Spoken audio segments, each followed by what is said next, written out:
bem-vindos a mais um vídeo. No vídeo de hoje, como prometido, eu vim contar para vocês como é a minha experiência de trabalhar como operadora de caixa aqui em Portugal. O que é que a gente faz, o salário que recebe para poder trabalhar com isso. Então eu vim contar tudo aqui para vocês hoje. Primeiro de tudo, como é que você conseguiu esse emprego? É o que mais me perguntam. Gente, para conseguir esse emprego, eu simplesmente fui lá na loja. Por motivos óbvios, eu não vou falar o nome da loja, do trabalho, não vou falar aqui, porque eu acho que é muito invasivo falar sobre a loja, né? Então eu não vou falar, só vou falar porque eu trabalho como operadora de caixa, combinado?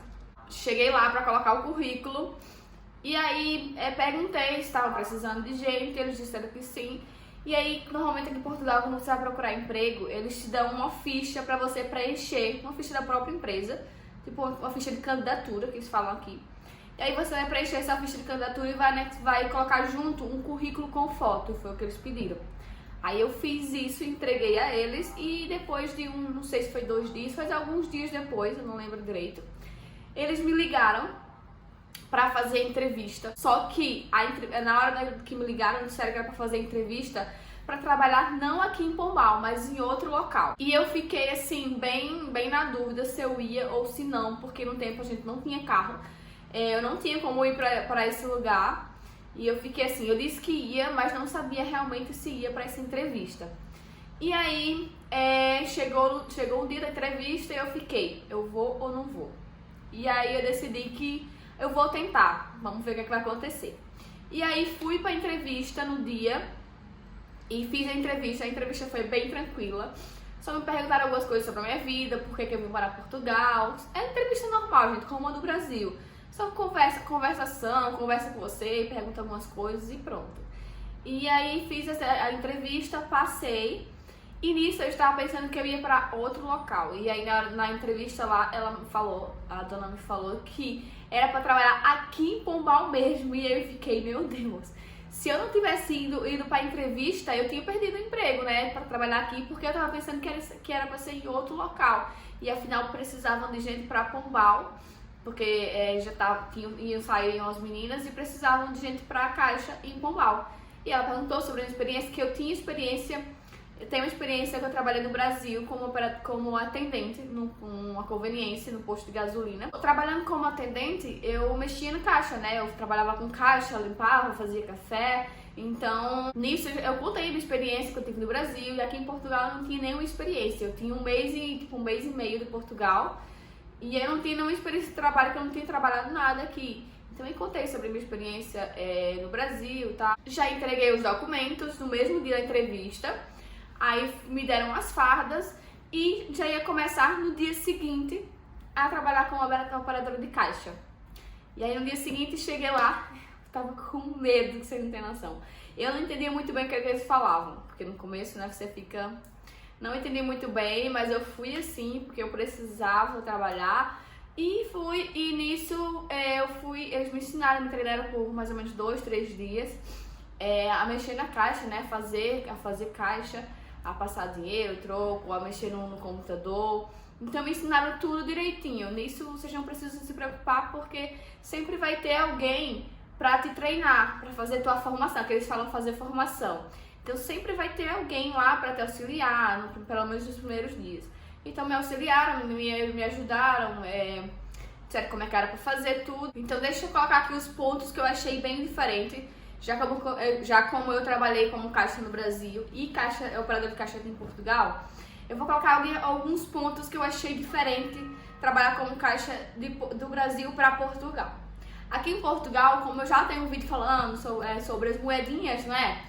Aqui em Portugal se usa moeda de 1 cêntimo, 2 cêntimos, 5 cêntimos, 10 cêntimos, 20 cêntimos, 50 cêntimos, 1 euro e 2 cêntimos. Então são bastante moedas. No Brasil, se não me engano, eu acho que são 5 cêntimos, 25, não é? 50, 1 real. Eu acho que, não lembro bem, mas acho que é isso. E 2 reais. É isso, então são muitas moedinhas, porque tipo assim, o cliente compra 1,99 € uma compra. Você vai ter que devolver 1 cêntimo pra ele. No Brasil, se fosse 1,99 € a gente pegaria os dois e não devolvia troco, né? Então aí é diferente. Mas aqui em Portugal você tem que devolver 1 cêntimo, 2 cêntimos, tem que devolver tudo. Por quê? Porque se der erro na tua caixa, tu vai pagar. Se passar dinheiro a mais na tua caixa, se der dinheiro a mais no final do dia na tua caixa, tu vai pagar a diferença. Se der dinheiro a menos na tua caixa, tu vai pagar a diferença do mesmo jeito. Então é muito importante ter atenção, bastante atenção, passar os trocos. Então era uma coisa que eu assim, me policiava bastante. Quando eu ia passar o troco, eu conferia 1, 2, 3 vezes antes de entregar ao cliente, porque eu estaria mexendo no meu salário mesmo, né? Então aí eu tinha bastante atenção com essas moedinhas. Outra coisa que é diferente, no Brasil a gente faz, dá um dinheiro e tal, a gente dá o troco e pronto, não pergunta nada, sai o talão e entrega, né? A notinha fiscal. Só que aqui, você normalmente, todas as operadoras de caixa perguntam: quer contribuinte na fatura? Ou precisa de contribuinte? Sempre vão perguntar uma coisa relacionada ao contribuinte. O contribuinte nada mais é do que basicamente o nosso CPF no Brasil. Então, para eles justificarem fazer o tipo imposto de renda daqui de Portugal, eles precisam ter coisas no seu número de contribuintes. Então, cada vez que vão lá, que vai passar alguém na tua caixa e perguntar: quer contribuinte na fatura? Antes, pelo menos tem uns locais, tipo supermercado, que você coloca antes de eles darem o dinheiro e pagarem, né? Só que onde eu trabalho, você pega primeiro o dinheiro e depois, por último, que é o contribuinte, que aí a gente põe. Tem gente que vai pegar pra empresa, então você tem que colocar com contribuinte e nome. Aí é fatura detalhada, que tem a fatura simplificada, que é só com contribuinte ou sem contribuinte. E a fatura detalhada, que tem que ter contribuinte, nome e morada. Pronto. Tem esses 2 tipos de fatura. Só que a gente lá pergunta, quando eu trabalho, a gente pergunta pra ele: quer contribuinte na fatura? A pessoa: quero. Aí você diz: com o nome eu sei não, porque muita gente não entende assim, fatura detalhada ou simplificada. Então a gente pergunta assim. Quantas horas de trabalho, né? Normalmente as horas aqui são 8 horas de trabalho. A operadora de caixa passou 8 horas trabalhando. O horário e os dias de folga, isso vai depender de cada empresa. Lá onde eu trabalho, é mais ou menos assim: a cada 4 dias eu folgo 1. Aí 4 dias folgo 1, 3 dias folgo 2. E é mais ou menos assim, mas a cada 4 eu folgo 1, e é mais ou menos nesse raciocínio. Então eu tenho horários de 8h45 da manhã até 6h15 e tenho horários de 10h45 da manhã às 8h15 da noite. Então eu posso entrar nesses 2 turnos. Tipo, tô 4 dias pela manhã e depois folgo, depois 4 dias pela tarde. É mais ou menos isso. E eu trabalho em pé, não tenho cadeira para sentar, mas no supermercado eles têm cadeira para sentar, sim. As operadoras têm lá a cadeira, pode sentar lá o que quiser, para atender os clientes, né? E um diferencial de onde eu trabalho é que a gente não só fica na caixa, a gente tem, tipo, vão trazer trabalho pra gente fazer na caixa, porque a gente tá lá, digamos assim, parada, quando não tem cliente. E aí eles trazem coisas pra gente conferir, tipo mercadoria que chegou nova e leva pra caixa, a gente confere a mercadoria. Ou às vezes tá precisando botar fita cola nas tintas em spray. Aí a gente vai e coloca fita cola, ou faz alguma coisinha assim, sabe? Coloca etiquetas em alguns cortinados, alguma coisa assim. Então a gente não faz somente o trabalho da caixa, faz também por ali na seção ali perto da caixa, todo o nosso cuidado. Então a gente vai organizar produtos, tipo, tá ali perto, vai dar uma olhadinha ali se tá faltando alguma coisa, puxa o estoque pra frente, vê se falta etiqueta. Então a gente lá no trabalho da gente é assim, a gente vai organizando ali a seção de onde a gente trabalha. A gente também lava as caixas, limpar as caixas, né? Então cada semana tem uma pessoa para poder limpar a caixa. E ele vai dividindo, assim, tipo, lá no trabalho tem 3 grupos e são 3 caixas fixas. E eu sou uma delas, né?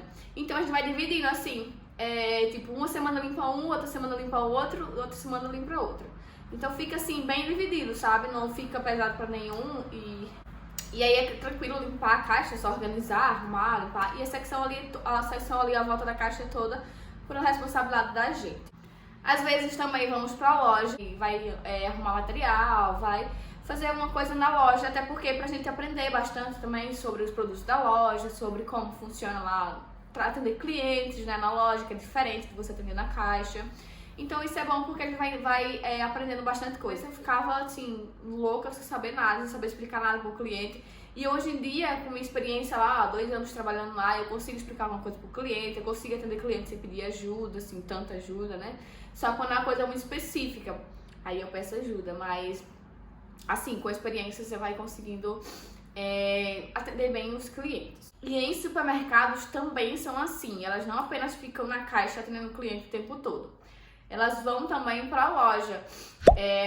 Por um exemplo, no Lidl, eu vejo as mulheres que trabalham lá, tipo, revezando, fica umas na caixa, depois vão arrumar material na loja, vão repor alimentos, essas coisas, arrumar, então é normal por aqui você não ter somente, você ter uma função, mas não fazer somente aquilo, você fazer várias coisas dentro da sua função, né, tipo, tô na caixa, vou fazer várias coisas, não somente atender o cliente em si, entenderam? Eu não acho que trabalhar como operadora de caixa seja um trabalho exaustivo, seja um trabalho muito, assim, cansativo. É cansativo porque você lida com clientes todos os dias, passa pessoas totalmente diferentes na sua caixa todos os dias, são muita gente. Passam senhores, passam jovens, tudo quanto é gente passa na tua caixa. E você tem que atender da melhor forma, né? A gente normalmente dá bom dia, boa tarde, o dia inteiro. A cada cliente, bom dia, boa tarde, tem uns que não respondem, você fica assim. Então acontece de tudo. Então vamos lá, quanto que recebe, que acho que vocês querem mais saber, uma operadora de caixa aqui em Portugal? O salário base hoje em dia em Portugal é 665 euros. E uma operadora de caixa recebe isso, que é o salário mínimo, mas ela recebe um adicional a mais por fundo de caixa. Tipo, se tiver erro, descontar nesse fundo de caixa e não no teu salário, que é o ordenado. Então, ele recebe mais ou menos, tipo, 30 euros. Depende muito do lugar que você vai trabalhar. No meu caso, é mais ou menos 30 euros. Também depende dos dias que eu fiquei na caixa. Porque também tem isso. Eles só vão pagar no dia que você ficou mesmo na caixa. Tipo, se eu entrei, eu não fui pra caixa, eu fui pra loja, eu não recebo, porque eu não mexi na caixa. Eu tenho que ter mesmo ficado na caixa. Então é isso. Vai contando a cada dia e dá mais ou menos 30 euros. Se você não tiver erro, você recebe os 30 euros. Se você tiver erro, vão descontar desses 30 euros e você recebe a diferença. Se tiver mais que 30 euros de erro, eles vão descontar no teu ordenado. É mais ou menos assim. Em qualquer lugar que um operador de caixa que trabalha aqui em Portugal tem esse... Acho que no Brasil também tem o fundo de caixa, né? Acho que a pessoa que trabalha com caixa tem que ter esse fundo de caixa mesmo para se garantir aí. Também, na loja do trabalho, a gente trabalha final de semana e trabalha feriado. Então, final de semana só conta no domingo, a gente recebe em dobro. No sábado não conta como se fosse um dia normal, mas no domingo a gente recebe em dobro. Quando é feriado, a gente recebe também em dobro. Digamos que caiu um feriado no domingo, a gente recebe triplo. Recebe pelo domingo, recebe o dia normal, pelo domingo e pelo feriado. Então aí é o dia melhor que a gente trabalha assim, ó, com um sorriso no rosto. Mas dá mais ou menos aí por mês, fazendo o cálculo de tudo. Ainda tem a parte também da alimentação, né, que você recebe pela alimentação, o vale alimentação, né? Mas no caso onde eu trabalho, eles pagam em dinheiro, então vem junto com o ordenado. Dá mais ou menos 80 euros por aí. Então isso depende muito de onde você trabalha, né? E do quanto que eles pagam por refeição, quanto que eles pagam por hora. Então isso vai depender muito, gente. Mas dá mais ou menos 700 e poucos euros no dia que você trabalha mais final de semana, mais domingos, ou tem mais feriados, você tira aí 800. Então aí depende muito. Se você fizer hora extra também, vai tirar mais. Então aí é muito relativo, eu não posso dizer um salário fixo. Coisa também que eu sei que vocês vão perguntar, como é aprender um português sem você entender muita coisa? Porque no começo, a gente tá aqui, é muito diferente a gente ouvir, escutar alguém falando português aqui de Portugal. A gente não tá acostumado, a gente tá acostumado com o Brasil, o nosso sotaque, o nosso jeito de falar. E chega aqui diferente de falar. Então você acaba que fica perdida. Eu no começo, gente, eu cheguei a perguntar 4 vezes para um cliente a mesma coisa, e o cliente já tava ficando estressado. Mas eu não entendia, como é que eu ia dizer sim para um negócio que eu não tava entendendo? E eu dizia, normalmente fala assim, peço desculpas, pode repetir, por favor? Tem que fazer assim, tem que ser mesmo bem... Toda qualquer coisa que você for fazer aqui, vem, peço desculpas. Tipo, o cliente tá com a máscara baixa aqui. Peço desculpas, o senhor pode levantar a sua máscara? É mais ou menos assim. Então, para poder entender, é só o tempo com costume mesmo, ouvindo. Então, uma dica que eu dou pra vocês é: vão escutando coisas em português de Portugal. Antes de vir pra Portugal, vocês querem que estão planejando vir pra Portugal, comece a escutar em casa alguém falando, segue no Instagram algum português que tem um sotaque bem assim, que você consegue escutar, vai acostumando o ouvido. Quando você chegar aqui vai ser mais fácil. Foi muito difícil acostumar, até hoje não entendo algumas coisas, eu confesso. Mas é costume, é com o tempo, você vai aprendendo a lidar, aprendendo a entender. Até hoje em dia tem coisa que eu não entendo quando o cliente fala muito rápido. Tipo um senhorzinho, um senhor de idade são os piores para entender. E ele fala assim muito rápido, e aí você não entende quase nada. Mas é questão de costume, vai com o tempo você vai aprendendo. Mas o trabalho como operadora de caixa em si, eu acho que é um trabalho tranquilo relacionado a um trabalho de restauração, que é o restaurante. Imagina trabalhar em restaurante, restaurante é muito mais pesado do que trabalhar como caixa. Então é isso, gente. Eu quis aqui passar pra vocês um pouquinho da minha experiência, contar como é o dia a dia na operadora de caixa, como é trabalhar com isso e quanto que recebe. Espero muito que vocês tenham gostado desse vídeo, que tenham gostado de saber sobre a experiência. Vocês que se planejam vir para Portugal e querem trabalhar com operador de caixa, já são operadores de caixas no Brasil e querem trabalhar aqui, procurem. Não vão nos locais, cheguem lá, perguntem se está recebendo currículo, diga que você tem experiência, então chegue mesmo falando, não fica assim, como a gente fala no Nordeste, acanhada, né? Mas vão atrás, se vocês querem trabalhar mesmo com isso, se vocês se identificam a trabalhar com isso, vão atrás que vocês vão conseguir. Da mesma forma que eu consegui, vocês conseguem também, gente, não é nada diferente. Não é um bicho de 7 cabeças, tá? Mas é isso, espero muito que vocês tenham gostado do vídeo. Não esqueça de clicar no gostei, de se inscrever no canal se você não for inscrito. E é isso, até o próximo vídeo. Tchau!